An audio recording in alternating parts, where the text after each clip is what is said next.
along the bottom of the Zoom console. You can use that gray slider bar there in the middle of the screen to customize the presentation between the speakers and the presentation deck itself. And we'll have a Q&A after the presentation. Our presenters this morning are Alicia Cronquist, our COVID-19 Surveillance Program Manager, Dr. Eric France, Chief Medical Officer, and Heather Roth, our Immunization Branch Chief. To get things started, I'll send it over to Alicia.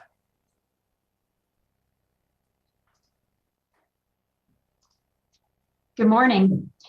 At this time, our data sources are starting to show a decline in cases. This slide shows the number of cases that have been reported to public health. In red is the 7-day moving average number of cases.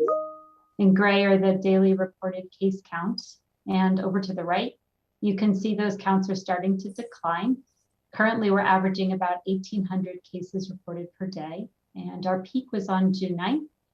It was a far lower peak than we saw during our other peaks during the start of the year and in the fall. Could you go to the next slide, please? Here's a zoomed in version of that same information with the clear increase in cases through April and May, and now a decline in cases since June 9th. Next slide, please. Our percent positivity has plateaued and started to decline in recent days as well. Our current 7-day average positivity is just over 11% and is trending downward. Next slide, please. In terms of hospitalizations, they have also decreased slightly. Last week at this time, we had 323 people who were hospitalized. And this week, we're at 304 people who are currently hospitalized. And we expect hospitalization numbers to come down a bit more slowly than case counts. And of course, we'll continue to monitor that as well as our other data sources. Next one, please. Moving on to our Colorado variant information, the State Public Health Laboratory continues to sequence a sample of specimens from across the state. Right now, we're seeing all of what we're seeing is subvariants of Omicron. BA 2.12.1 in the red is the most prominent subvariant, prevalent subvariant at 52%. BA2 is at 13%. BA4 at 11% and BA5 at 23%. And these proportions are very similar to what CDC is reporting for the US as a whole. Now I'll turn it over. Thank you, and good morning, everybody. I'm Dr. Eric France. I serve as the Chief Medical Officer for the Department of Public Health. I'm also a pediatrician, over 30 years now as a pediatrician in Colorado. And I can remember back when I started in the late 80s, early 90s, just so thrilled by the vaccines that were coming out at that time to protect children against various bacterial and virus diseases. In, I think, 1995, we had the chickenpox vaccine, which markedly protects children from chickenpox. And over these 30 years, we've seen nothing but these incredible advances through vaccination. And as a pediatrician and a public health doctor, I am thrilled that we now have vaccination available to children under the age of 5 for COVID-19, which is becoming a more serious illness for these young children in the last months. I want to just remind everybody to begin that the work to approve a vaccine, even with emergency use authorization, begins with thousands of children and their families, who we must thank for volunteering their time and effort to participate in these important vaccine trials. As I watch and learn about new vaccines, I'm always paying attention to the very, very skilled, professional, and experienced leaders that participate. And it really begins with the advisory committees for both the FDA and the CDC. These are experts in vaccinology, immunology, primary care, who thoroughly review the science on safety, on immunogenicity, and on efficacy for vaccines. It begins with the FDA, with their advisory council. And of course, they met last week in the early part of June. That leads to the FDA then recommending the vaccine. It then goes to the advisory committee that serves the CDC That's the ACIP, again, with many experts reviewing the efficacy to determine who should receive the vaccine. The CDC director, of course, then approves the recommendations. And as of today, we now have vaccines for children and infants under 5. And I'm happy to say we're busy vaccinating these children today in Colorado. Next slide, please. I think it's important to recognize that something serious happened with the Omicron variant. When this pandemic began in March of 2020, we were all struck by how the virus was causing serious disease for our older populations and seemed to leave the young children free from harm. That really changed with the Omicron variant, which arrived in Denver in December through February and across the nation. And what we found was that with Omicron, hospitalization rates now in the children 4 and under were actually higher than they were for the 12 to 17-year-olds or the 5 to 11-year-olds. Hospitalization rates for children with COVID in this age group was actually twice as high as what we had been seeing with chickenpox before we had that vaccine, or for pneumonia diseases, pneumococcal bacteria infections. COVID was having twice as high a rate of hospitalizations for children 4 and under. And almost 1 of every 4 child hospitalized during Omicron was in the ICU. And remember too that COVID Omicron variant has consequences for children. It causes symptoms that can last longer than 4 weeks, fatigue, cough. It causes a very serious but rare condition called multisystem inflammatory syndrome of children, where 70 to 80% of those children are in the ICU. And so we have to think about this disease, COVID, in the time of Omicron as a serious disease. The hospitalization rates that we had in December through February of this last year for Omicron were as high or higher than the hospitalization rates in children of the same age for influenza over the last 5 years, from 2017 through 2022. So comparatively speaking, recognize that COVID hospitalizations for the young children is what you would say occurs for flu in young children. Children in Colorado and across the country have high vaccination rates for flu. 70, 75% of them are getting their flu shots every year so that they aren't hospitalized. And I think it's very important that children under 4 and under be vaccinated for COVID. Next slide, please. Well, what do we know about this vaccine? Well, we have a lot of experience, of course, for children 5 through 18 with millions of doses given that give us good insight into the safety. These vaccine randomized trials that were just completed that led to this new recommendation showed that this vaccine is safe, that it has the kinds of symptoms that we see with other childhood vaccines, like the chickenpox shot, like the pneumonia shot. Kids have local reactions around the shot site. Kids might have redness and soreness of the arm, fever that might occur on days 1 or 2 after vaccination, but resolved by day 2 or 3. So we see the safety profile as being strong. So we feel confident that children will be safe when they receive these vaccines. I want to remind people too that parents are allowed to take paid time off of work to get their child vaccinated. So I'm hopeful that the barrier of missing time at work is minimized through this requirement. So as a pediatrician, I'm thrilled that we have this vaccine opportunity. The vaccine is immunogenic, it's safe, it's effective, and I encourage all families with children 4 and under to get their child vaccinated. With that, I'll turn it over to Heather Roth, our branch chief for immunizations at CDPHE. Thanks, Dr. France. I am also thrilled that we have 2 vaccines available for this younger age population, both extremely effective at preventing the most severe outcomes of COVID illness. So the Pfizer vaccine is approved down to the age of 6 months. It can be given to children 6 months through 4 years of age.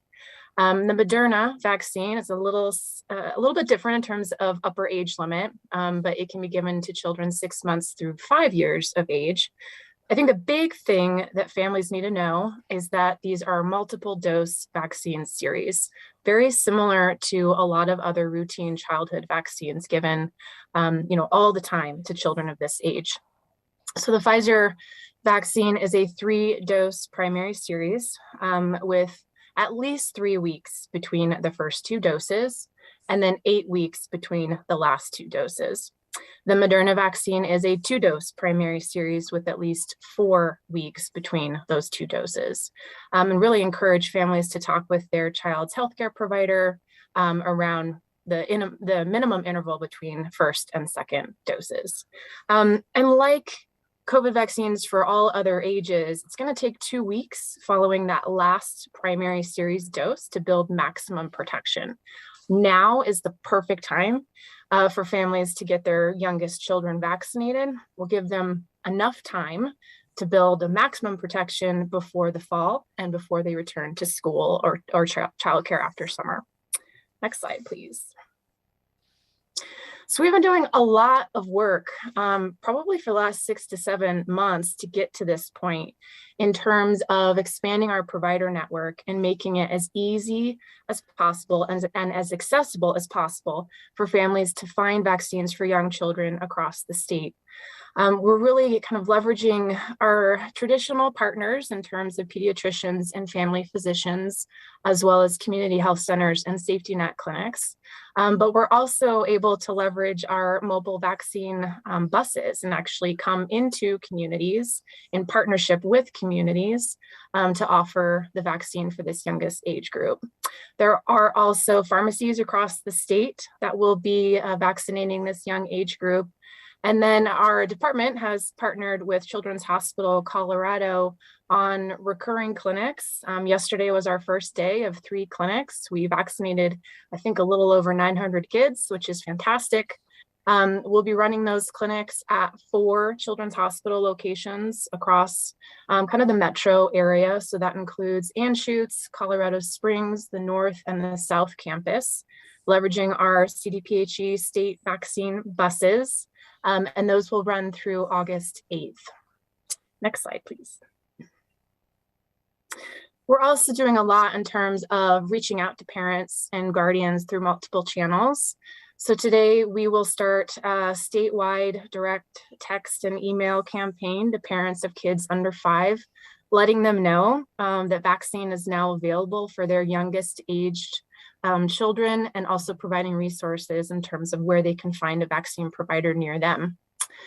We are also marketing our Champions for Vaccine Equity program. Again, this is a program that is largely staffed by volunteer physicians, volunteer healthcare providers, predominantly providers of color, who go out into communities and have open dialogue sessions with communities. We'll offer parents, caregivers a chance, again, to have their questions answered by a healthcare professional in a setting that feels safe and comfortable to them. We'll also be doing a lot of virtual and in-person educational visits, really kind of leveraging, again, partners and organizations that are already active with parents across the state of Colorado, including early education, Head Start, child care associations. And then we will be doing a statewide communications campaign, and this is exactly what it sounds like, but digital media, traditional media, again, getting out into communities, making sure that parents of kids under 5 have the information, they have the resources, and they're able to access that vaccine and really make the choice to protect their children through vaccination. I think that might be it. Thank you so much, Heather. And we're going to move on to the media Q&A portion of this morning's press conference. Joining us for this Q&A is Director Scott Bookman, our COVID-19 incident commander as well, and Alicia Cronquist, Dr. France, and Heather Roth are available for questions too. Let's use the raise hand function. You can find that along the bottom of your Zoom console. We'll start with first questions first. If we have time for some follow-ups or second questions, we'll certainly get to those. Please state your name and outlet before asking your question. And if there's anything we can't get to today, please email us at media_info@state.co.us and we'll get back to you as soon as we can. Let's kick it off with Sarah Flower. Hi, good morning. Sarah Flower with KSUT Tribal Radio. Thanks for taking our questions here this morning. I want to refer back to that variant slide that you had shown earlier. While it looks like the BA.2.12 cases are smaller, the BA.4 and BA.5 seem to be increasing. Any idea which wave of the Omicron subvariant we're riding right now? Thank you. We have seen the BA.4 and 5 increase across the country, and so we believe that we're right in sync with what's going on across the country. In terms of which wave we're riding, I would say an Omicron wave. And we're monitoring all of that to see which way it goes. It does look like BA.2.12.1, BA.4, and BA.5 are more transmissible. And so we are expecting to see higher proportions of those subvariants. All right, let's go to Alex Rose. Good morning, and thanks again for taking our questions. Looking historically at the data here in Colorado, most of the time when we peak with cases, we're peaking in the fall or we're peaking in the winter time, right? It's interesting to me, at least, seeing that we're peaking in cases this deep into the summer. Usually, June is pretty much when we see a lull. Is that at all concerning to you, Dr. France, or anybody else? And does that really just speak to how transmissible these subvariants of Omicron are? Thank you. Yeah, I think, thanks for the question. We really are going to see waves depending on the national and international movement of variants across the world, and they will likely be independent of season. It will be what's spreading around, what's becoming the most common virus in our communities. That said, you can imagine here at the State Health Department, we're very focused on October to February 2022 to 2023, because we've had 2 years now, 20 and 21, where our peak cases were during the fall. And so we have to prepare ourselves for the potential of peak cases occurring again this fall. I think I'll feel more confident that we've moved into an endemic stage if the peaks are small this fall and manageable. I'm hopeful that will be our experience, but I don't have the crystal ball to really understand what variant we might have and how impactful it will be late fall, early winter. All right, let's go to Edari Riera. Hello, everyone. My name is Adari. I'm with Telemundo. My question, thank you for answering our questions. My question would be in regards to children vaccinations. My question is, would children need a booster, like children under the age of 5? And if so, when would they most likely be available to access to a booster shot? Thanks for the question. Regarding boosters for children, at this point, we're really focused on the primary series. That's what's been recommended. And I recommend all children and families speak with their doctors, their physician assistants, their nurses to get their vaccinations done, particularly during the summer, because there's so many well baby checkups this time of year where kids are coming in before school, before daycare to get their vaccines caught up. It's a perfect time to get their COVID shots.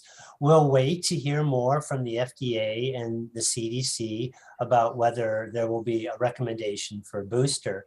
I imagine that Moderna and other Pfizer will be looking at boosters for everyone that might be better matched with Omicron or other variants, and that those developments of boosters to match the variant in the community will also be recommended to the youngest children once they've become available. All right, Meg Wingerter, you're up. Hello, this is Meg from the Denver Post. So with two options for younger kids, is there any kind of guidance on how to one is best for your kid, or is it kind of ask your pediatrician what they recommend? Thank you. I can take this one, and Dr. France can chime in if I miss anything. Ultimately, I don't think there's a bad choice.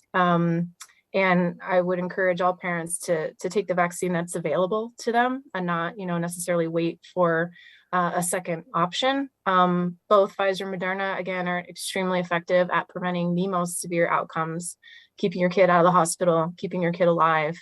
And ultimately, I think it can be a conversation between families and providers around what is the best fit, but I don't think there's a wrong option.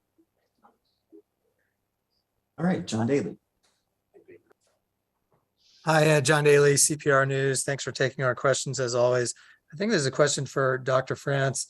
Given the still kind of elevated levels of transmission out there, what's your best advice for folks to stay safe? Obviously, we have a lot of community events going on, including celebrations potentially of a Stanley Cup victory soon. So a lot of people congregating, maybe more than we've seen in a long time. How would you suggest people kind of handle all those kind of situations? Thanks, John. There are a lot of opportunities for people to gather, and I know there'll be one soon for that Stanley Cup coming to Colorado. I would say that it's still individualized at this point about how you best can protect yourself from COVID. Recognize that these Omicron variants are highly transmissible and they're out there. Your chances of catching it, even having symptomatic disease, if you're vaccinated, is similar to if you're unvaccinated, because the unvaccinated folks have all gotten it before. So we all have similar levels of protection right now. So clearly, if you're in these spaces, think about your own levels of risk. What do I have immune compromised condition? Do I have loved ones at home that I need to protect? Are there reasons I cannot afford to be ill in the coming week, even if it's a mild disease? If that's the case, avoid these areas or wear your masks and stay out of hot, crowded, poorly ventilated rooms. It's really more of that individual decision-making based on what your understanding of your own personal risk is and your own personal life issues. All right, let's go to Seth Klannon. Hi, Seth from the Gazette, thanks.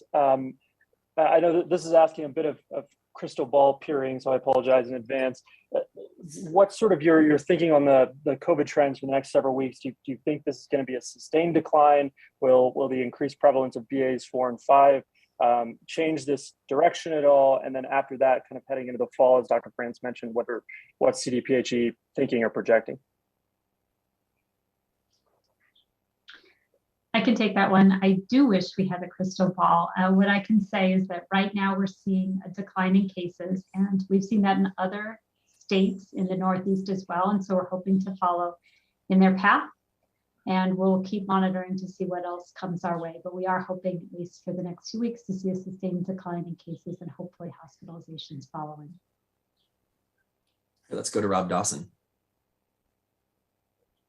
Hi, Rob Dawson, KOA.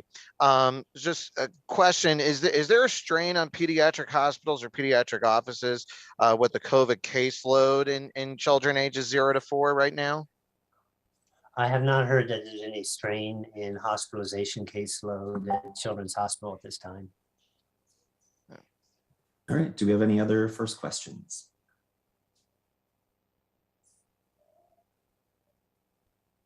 All right, let's go back to Aderi for follow-up. Yes, this would be a quick one. I don't remember if you guys mentioned it, but do we know how many children received the vaccine yesterday? Was the first day that it was available, or an approximate number?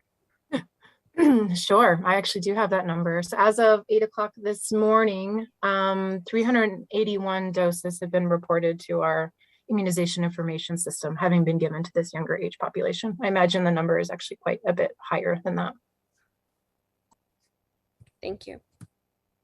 All right, well, thank you everyone for joining us this morning for this update. If you have any questions that you think of later or that we weren't able to get to today, please email us at media_info@state.co.us and we'll get back to you as soon as we can. Thanks again for joining us and thanks to all of our presenters. Have a great rest of your day.